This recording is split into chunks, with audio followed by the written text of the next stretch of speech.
Bismillahirrahmanirrahim. Assalamualaikum warahmatullahi wabarakatuh.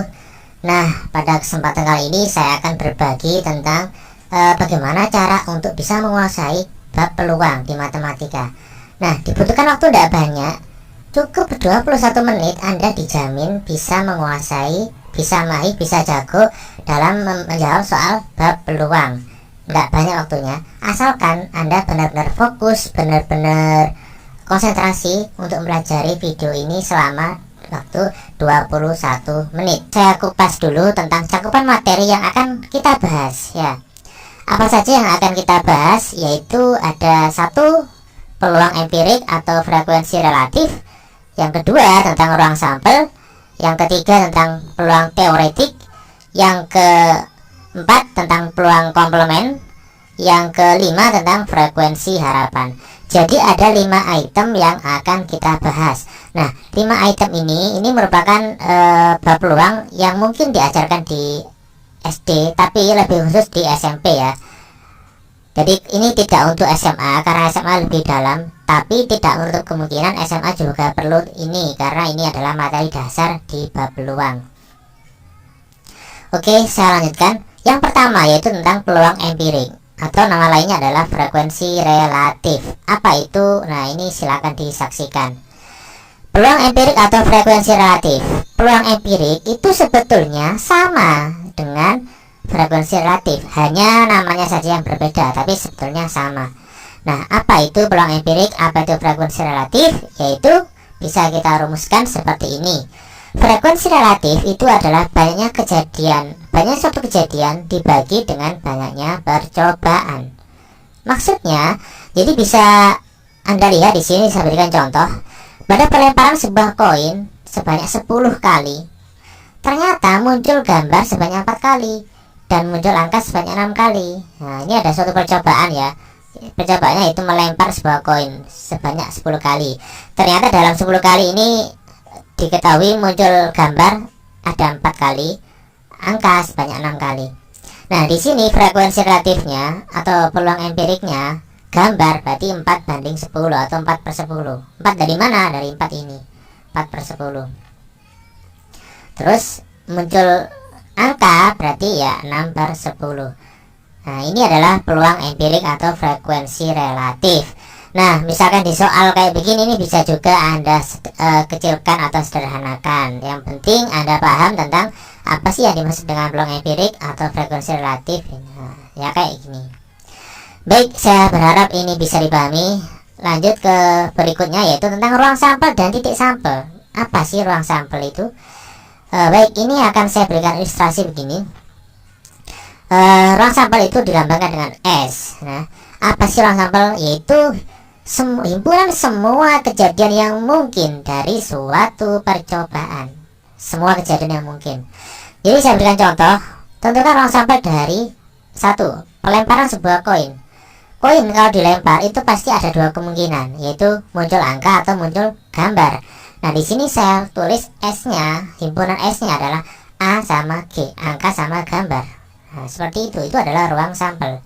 Berarti ini ada NS, itu berarti banyaknya anggota S, ada 2, yaitu ini ada 2 kemungkinan maksudnya.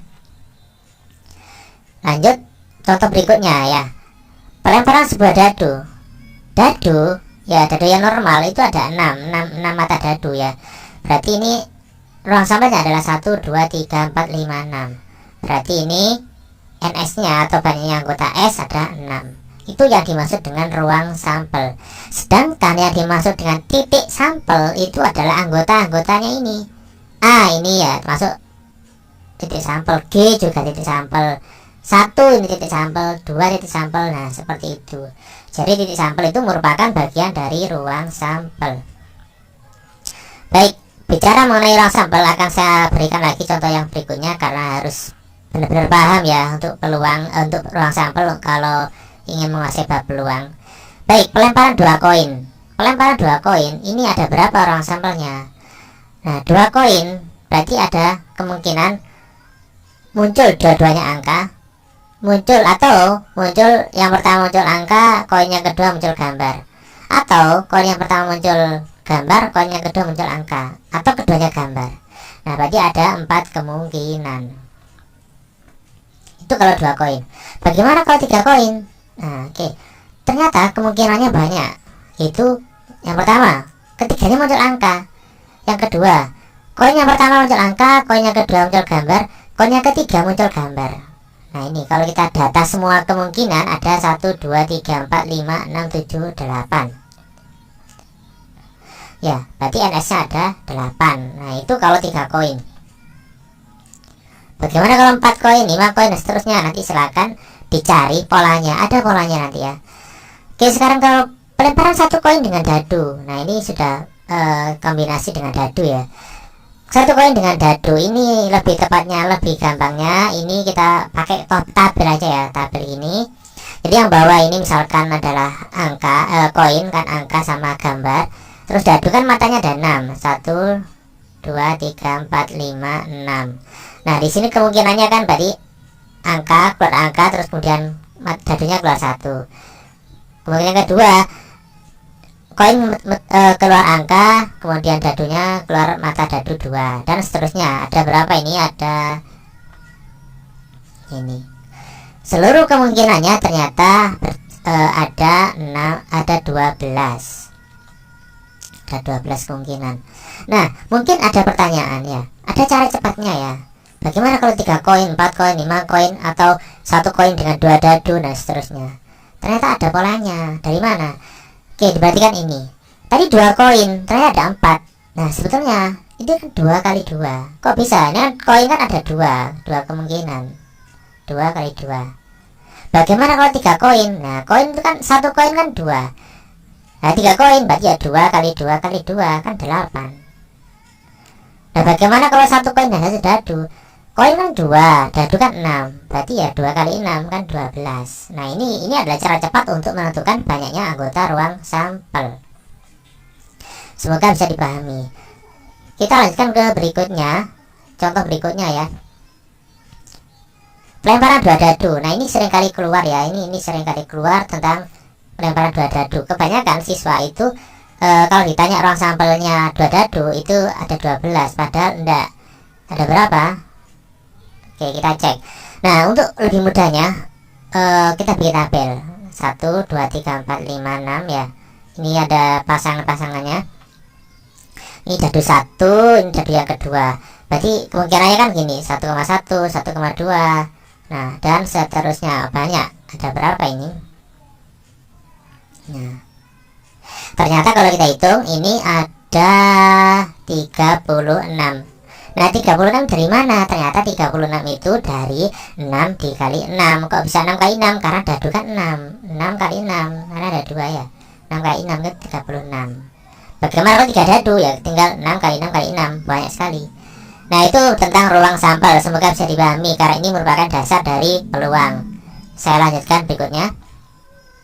Oke. Bicara tentang peluang teoretik, tadi kita sudah membahas tentang peluang empirik, yaitu peluang yang didapatkan dari suatu percobaan. Nah, sekarang peluang teoretik itu peluang yang didapatkan dari rumus. Ya, rumusnya apa? Ini NA dibagian S. Apa ini? Oke, PA itu peluang kejadian A, peluang teoretik ini ya, karena rumus. Teoretik itu rumus, kalau empirik itu percobaan. Baik. NA itu banyak kejadian A, NS itu banyaknya anggota ruang sampel seperti yang tadi disampaikan. Contoh, pelemparan sebuah dadu.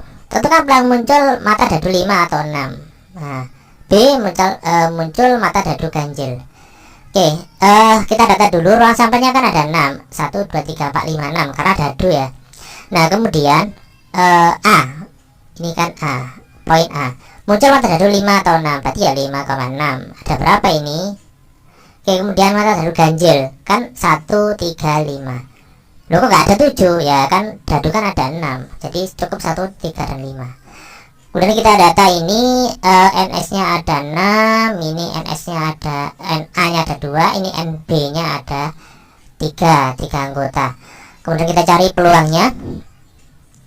Peluang yang A 5 atau 6 ini berarti ketemunya 2 dibagi 6. Kok 6 dari mana? Dari NS. 2 dari mana? Dari NA. Lanjut. Ya, ini bisa kita kecilkan ya, 1/3. Kita lanjutkan. Peluang yang B muncul mata dadu ganjil, berarti 3 dibagi 6, kan 3 bagi 6 kita bisa kecilkan jadi 1 bagi 2. Itu tentang peluang. Baik, kita lanjutkan lagi contoh berikutnya. Oke, pelemparan 2 dadu. Tentukan peluang dari muncul mata dadu kembar, yang B muncul mata dadu berjumlah 8. Nah, ini biar gampang ya, kita bikin tabel. Kalau Anda sudah benar-benar menguasai, sudah nggak usah bikin tabel, cukup dibayangkan saja pasti bisa.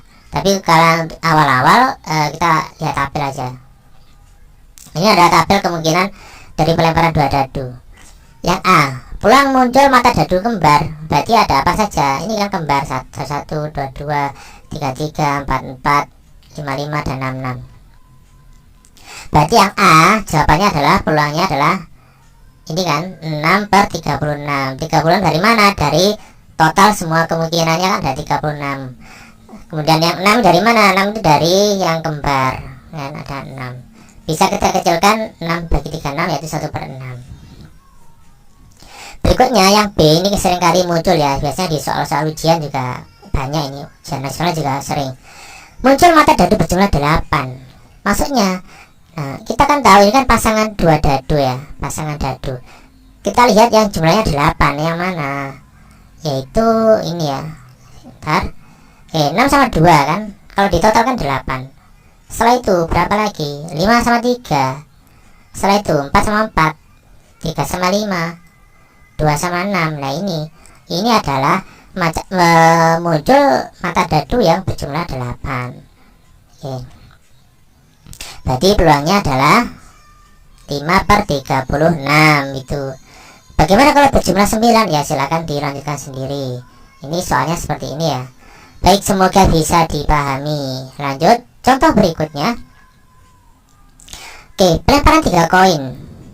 Pelempar 3 koin berarti kemungkinannya tadi ya, kayak tadi ada berapa ini? 1, 2, 3, 4, 5, 6, 7, 8. Ada 8 ya, ada 8 2 kali 2. Muncul ketiganya gambar. Nah, berarti peluang GGG ya 1 per 8. Dari mana 1 per 8 ini? GGG kan 1. Yang B, muncul 2 angka 1 gambar. 2 angka 1 gambar. Berarti apa ini? Ini 1, 2, 3, apalagi 2 angka 1 gambar sudah cukup ya. Berarti peluangnya adalah 3 dibagi 8. Baik, kita lanjutkan. Oke, lanjut berikutnya. Oke, tentang kelereng ya. Dalam satu kantong terdapat 10 kelereng merah, 12 biru, 3 putih, dan 5 kuning. Akan diambil 1 kelereng seracak. Tentukan peluang terambilnya kelereng merah, biru, dan seterusnya. Nah, yang pertama kita jumlah dulu ulang sampelnya, akan kita total ya. Kita total 10 tambah 12 tambah 3 tambah 5. Berapa ini? Oke, kemudian ya 30 ya. 10 tambah 12 tambah 13 tambah 3 dan tambah 5. Kemudian kita cari peluang masing-masing. Peluang kelereng merah. Merah kan 10, berarti ya 10 bagi 30. Berapa? 1 per 3. Ya, 30 dari mana? Dari NS tadi, total seluruh kelereng. Ya. Berikutnya yang biru. Biru itu ini ya. Biru itu kan 12 per 30. Kalau dibagi 6 berarti ini 2, 30 bagi 6 5. Berarti 2 per 5. Berikutnya kalau putih itu kan 3 dibagi 30 ya 1 per 10. Berikutnya yang D kuning 5 per 30 ya 1 per 6. Baik, itu tentang peluang teoretik, semoga bisa dipahami. Kita lanjutkan lagi ke peluang komplement suatu kejadian. Nah, apa sih peluang komplement itu? Oke, saya berikan ilustrasi ini ya, contoh. Peluang hari ini akan turun hujan adalah 0,7. Berarti peluang hari ini tidak turun hujan berapa? Berarti kan ini kalimat ini ada tidak turun hujan dan turun hujan. Yang kedua, peluang saat memenangkan lomba adalah 0,85. Peluang saat kalah dalam lomba adalah ini. Ini merupakan peluang yang saling berkomplement. Nomor 3, peluang Usman tidak lulus ujian adalah 0,25. Peluang Usman lulus ujian itu berapa? Nah, jika kita amati yang di garis merah ini, pasti kita tahu polanya bahwa ini adalah saling berkebalikan, saling berlawanan. Ini menang lomba, ini kalah lomba, ini tidak lulus ujian, ini lulus ujian. Ini adalah peluang yang saling berlawanan. Nah, itu yang dimaksud dengan peluang komplement. Nah, caranya untuk menentukan jawaban ini adalah kita cari 0,7 ini ditambah berapa agar hasilnya itu 1, yaitu ditambah dengan 0,3. Kenapa? Kalau kita total hasilnya itu 1, ya kan, 1,00 atau 1. Nomor 2 0,85, berarti ini dijawab berapa ini? 0,15. Karena kalau di total ketemunya 1,00. Yang nomor 3 ini jawabannya ya 0,75. Itu ya. Kalau di total ketemu 1. Nah, kalau kita boleh menuliskan rumusnya ya kayak gini. Rumusnya adalah peluang A ditambah peluang komplement A yaitu adalah 1. Peluang A ditambah peluang komplement A itu 1. Ini adalah rumusnya. Oke. Jadi kalau di total hasilnya 1. Itu tentang peluang komplement suatu kejadian. Baik, kita lanjutkan ke frekuensi harapan. Baik, ini yang terakhir. Frekuensi harapan suatu kejadian. Frekuensi harapan ya berarti frekuensi yang diharapkan muncul. Maksudnya, oke. Saya berikan ilustrasi yang pertama. Sebuah koin dilempar 10 kali. Berarti frekuensi harapan muncul angka berapa? Frekuensi harapan muncul gambar berapa? Nah, kalau kita adil ya, kalau kita benar adil, sebuah koin dilempar 10 kali, maka muncul angka itu pasti ya sebanyak 5 kali. Ini kalau kita adil ya, kalau benar-benar diharapkan ya. Nah, ini ada 5 kali 5 kali. Kenapa ya adil? Karena 5 tambah 5 kan 10. Pas 5 sama 5. Ini adalah frekuensi yang diharapkan. Meskipun pada kenyataannya kalau kita melakukan seperti ini ya nggak muncul 5 sama 5, bisa jadi 4 sama 6, 3 sama 7. Tapi ini adalah frekuensi ideal, frekuensi harapan ya, frekuensi yang diharapkan muncul itu 55. Itu kalau koin. Bagaimana kalau dadu? Sebuah dadu dilempar 12 kali. Nah, frekuensi harapan muncul mata dadu 1 berapa? Nah, jadi gampangnya gini ya. Tadi 10 itu kan kita bagi 2, kan 5 sama 5. Kenapa bagi 2? Karena koin. Nomor 2 dadu kan 6 kan, berarti 12 bagi 6 berapa? Ya kan 2 kan. Berarti muncul mata dadu, frekuensi harapan muncul mata dadu 1 ya 2 kali. Nah, ini imbang ya, adil semua. Nah, itu adalah frekuensi harapan. Nah, lebih tepatnya agar lebih menguasai, ini ada rumusnya ya. Kalau tadi kan ilustrasi saja ya. Rumusnya gini, frekuensi harapan A itu adalah peluang A kali N. N itu banyak percobaan, banyak pelemparan, banyak percobaan, banyak pengundian dan sebagainya. Nah, kayak gini. Oke, contoh ini. Pada pelemparan sebuah dadu sebanyak 600 kali, tentukan frekuensi harapan. A muncul mata dadu 3, B muncul mata dadu genap. Oke, ini kita total kita data dulu seperti yang tadi ya. Dadu kan ada 6. Muncul mata dadu. Nah, oke. A muncul mata dadu 3, berarti ya muncul 3 kayak gini. B genap ya 2, 4, 6. Oke, ini ada 6 anggota, ada 1 anggota, ini ada 3 anggota. Berarti peluang frekuensi harapan kejadian A yaitu 1/6 kali 600. Saya 1 dari mana? Dari ini. 600 dari mana? Dari pelemparannya. Berarti coret-coret ketemunya 600 kali. 100 kali maksud saya. Ya, berikutnya yang B. Frekuensi harapan muncul mata dadu genap. Genap tadi kan ada 3 anggota, ya kan? Ini berarti 3 dibagi 6 kan? 3/6 ya. Berarti 6-nya kita coret dengan 600, ketemu 100. Berarti 3 kali 100. 300 kali. Ini adalah frekuensi harapan muncul mata dadu genap. Nah, itu. Baik, sekali lagi untuk frekuensi harapan, jadi tidak melulu tentang dadu dan koin, bisa jadi seperti ini ya, tentang sepak bola. Ada 4 pemain sepak bola, A, B, C, D, Arif, Bambang, Chandra, Dedi. Nah, ini datanya adalah Arif itu banyak tendangan penalti itu sudah 12 kali, tapi dia itu berhasil 10. Kalau Bambang ini sudah melakukan 10 kali, tapi dia itu suksesnya hanya 8, dan seterusnya. Pertanyaannya, jika Bambang melakukan tendangan penalti sebanyak 60 kali, berapa perkiraan banyak tendangan yang sukses? Nah, ini di soal biasanya kita nggak diketahui ini kita gunakan apa, tapi kan kita bisa tahu bahwa ini adalah menggunakan frekuensi harapan. Kita harus cari peluangnya Bambang. Peluangnya Bambang itu kan 8 ya kan, 8 per 10 kan, 8 dari yang sukses, 10 dari banyaknya semua tendangan. Jadi nilai peluang Bambang sukses itu 8 per 10. Nah, rumusnya kan peluang kali banyaknya percobaan, banyaknya tendangan.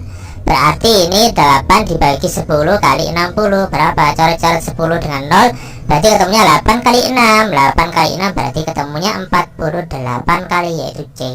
Nah, ini merupakan aplikasi dari soal frekuensi harapan.